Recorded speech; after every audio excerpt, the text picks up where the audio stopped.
Good morning mga kababayan, this is Chan sa Magsasakang Gala. Punta tayo sa Albay. Okay, saan sa Albay? Hindi ko rin alam.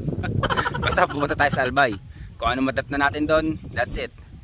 Kung ano magandang view doon, that's it. Okay, so dating gawi, steady lang, nood lang, relax lang, chill lang. Dito lang yan sa channel na chill lang talaga, walang hassle dito, walang nagmumura dito. Lahat dito chill lang. Kita-kits mamaya. Bye-bye. Mayroon ako nakasalubong ngayon lang, mga rider. Ang dami nila, siguro nasa 15. Parang ang sarap sa pakiramdam nung ganun, no? Yung sabay-sabay kayong pupunta sa isang lugar tapos marami kayo. Tapos magsushoot kayo ng video. Kaya sana sa mga vlogger dyan na malapit sa akin dito sa Partido area, pwede nyo naman akong kontakin, nakipag-collab kayo sa akin, collab tayo. Ayan, katulad nyo, no? Meron na naman dito.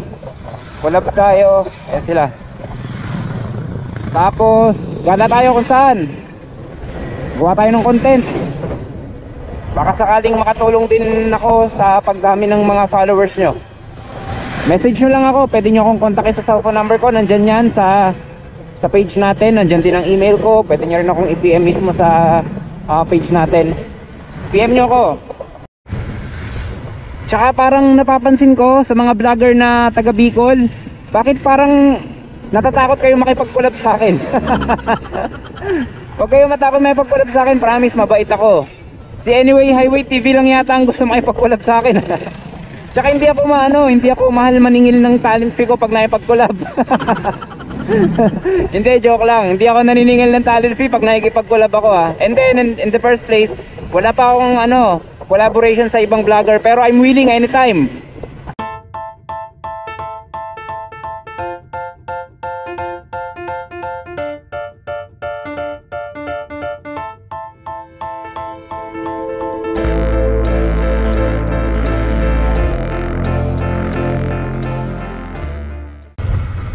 Mukhang malapit na tayo.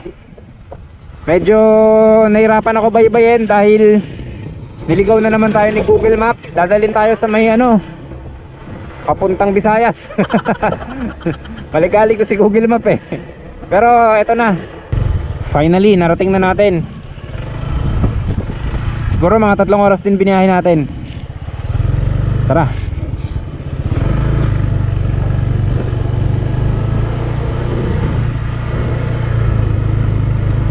Nakadating na tayo rito sa may Black Lava. Medyo nahirapan lang ako tuntunin, pero okay naman. Okay. Tingnan niyo to. Di ba? Tayo pa lang daw yung unang pinalagay diyan ni Kuya. Privilege agad tayo. May sticker na agad tayo dito. Okay, punta na tayo dito.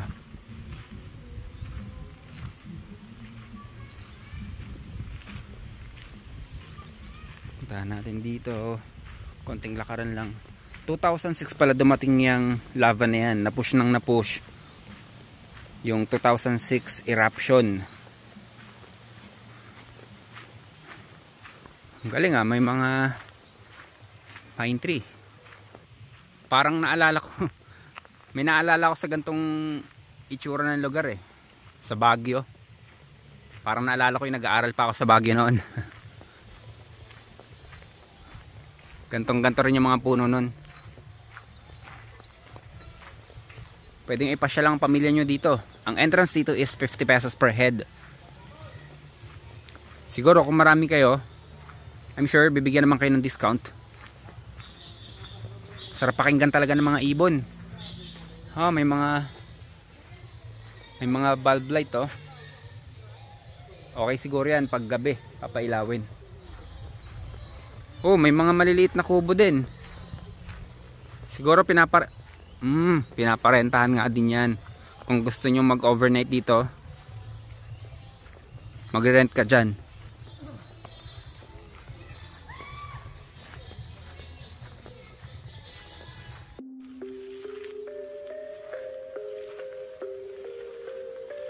Raya ako tumuloy Harap ko yung camera. Akit tayo dito.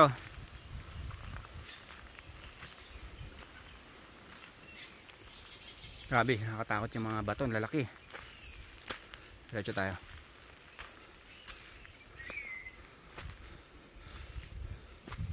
Hindi to man-made, oh.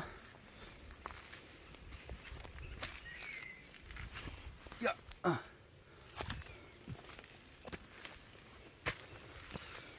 Hop.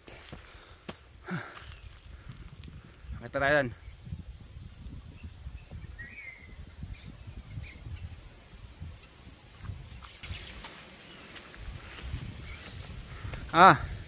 Okay. Itong part na to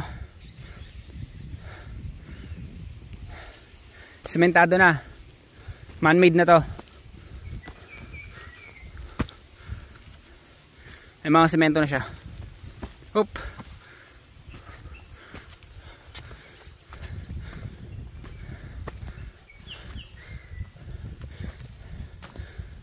Pero dito, ay grabe pala to. Grabe pala to. Solid talaga ng mga bato. Andito na tayo sa taas.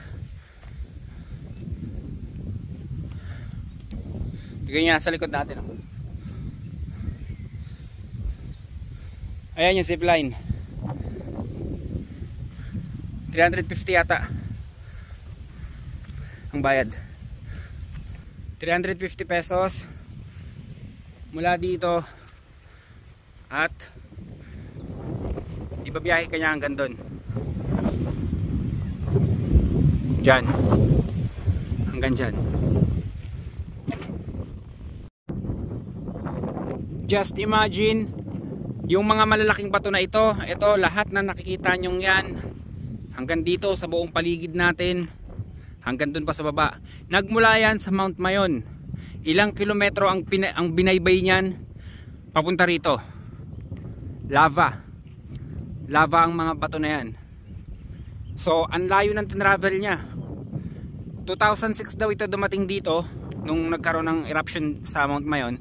Sabi yan ng makausap natin doon sa baba. Tignan nyo maigi ang mga bato. Grabe, oh. Kung titignan mo, para siyang composed of semento tsaka buhangin. Solid, grabe. Ilang tonelada yan, oh. Ilang megatons mula sa taas hanggang binaba niya rito. Ganon katindi yung pwersa ng bulkan pag nagalit talaga siya. And then dito sa meron ditong platform. Dinesign to para sa mga helicopter. So may helipad dito. Siguro kung may mga VIP na pupunta rito galing from Manila or may mga emergency, kung may isusugod sa hospital siguro, yun siguro multi-purpose naman siguro tong helipad na to. Mula dito sa may helipad na sinasabi ko sa inyo, matatanaw nyo naman itong dagat dito banda. Hindi ko lang alam kung anong parte na to ng Albay, kung anong lugar to sa Albay. Pero naging perfect spot talaga siya. Kung sawa na yung mata mo sa black lava, pwede mong ipaling ang mata mo naman dito sa dagat.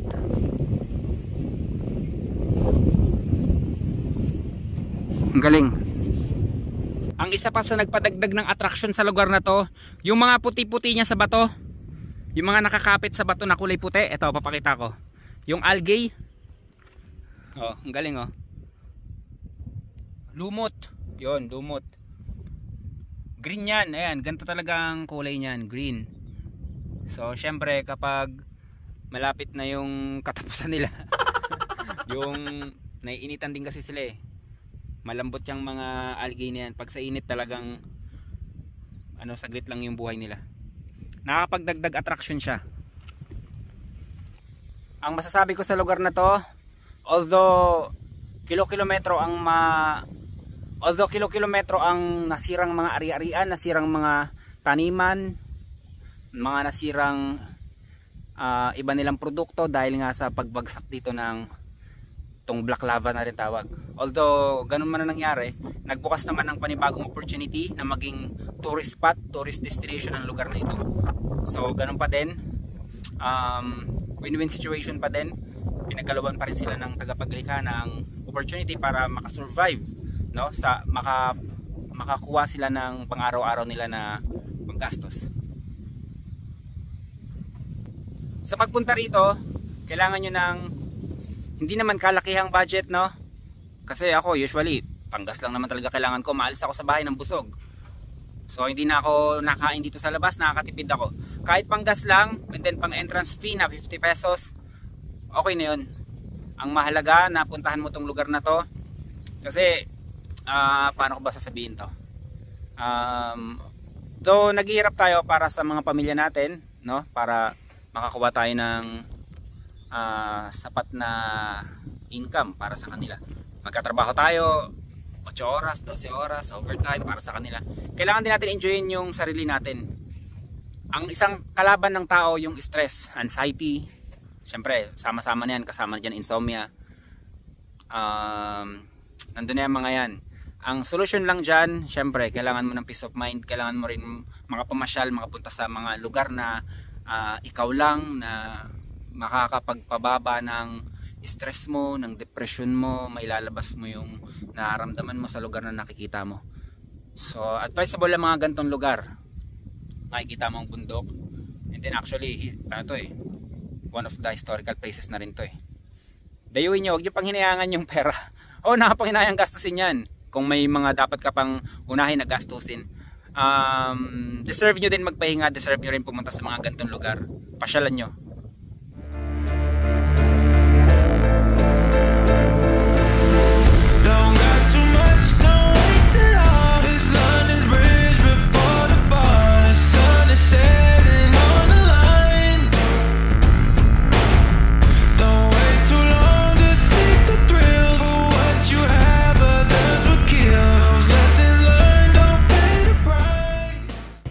So may nakausap tayo doon si Kuya kanina, pumasyal din dyan sa Balaklava.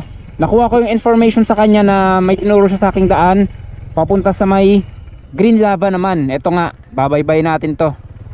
Oy, medyo ang delikado tong daan na to pero okay lang. Okay lang, ganito yung mga gusto ko yung makakaramdam ako ng kaba pero mukhang hindi mukhang hindi ako makapakaba nito Pupuntahan natin yung Green Lava. Astig no, kung may Black Lava, may Green Lava. Maganda rin talaga yung nagiging friendly ka binati ko lang sila kanina pagdating nila. Magandang hapon po. Di mayroon ka ng nakuwang information na pwede mong puntahan na tourist spot. Tapos biglang bigay ka ng sticker. Diba? Di may instant followers ka pa. Mag-asawa yun, di dalawa sila magpa-follow sa'yo. Ito yung sinasabi ko sa inyo na although hindi na natataniman yung mga lupain nila dahil nga sa lava na dumagsa dito, nagkaroon naman sila ng opportunity para gawing buhangin. So nagiging kuwanan ng buhangin, graba, diba? Kaya mura ang graba dito tsaka buhangin. Yung mga taga Manila, kung gusto nyo makamura ng buhangin, huwag kayong kukuha dito. Shipping fee pa lang, yari na kayo. Diyan na lang kayo kumuha sa Manila. Hindi, joke lang. Okay, punta tayo sa Green Lava. Tara. Yun. Ito, Green Lava. Dito naman tayo. Uy, astig tumirik.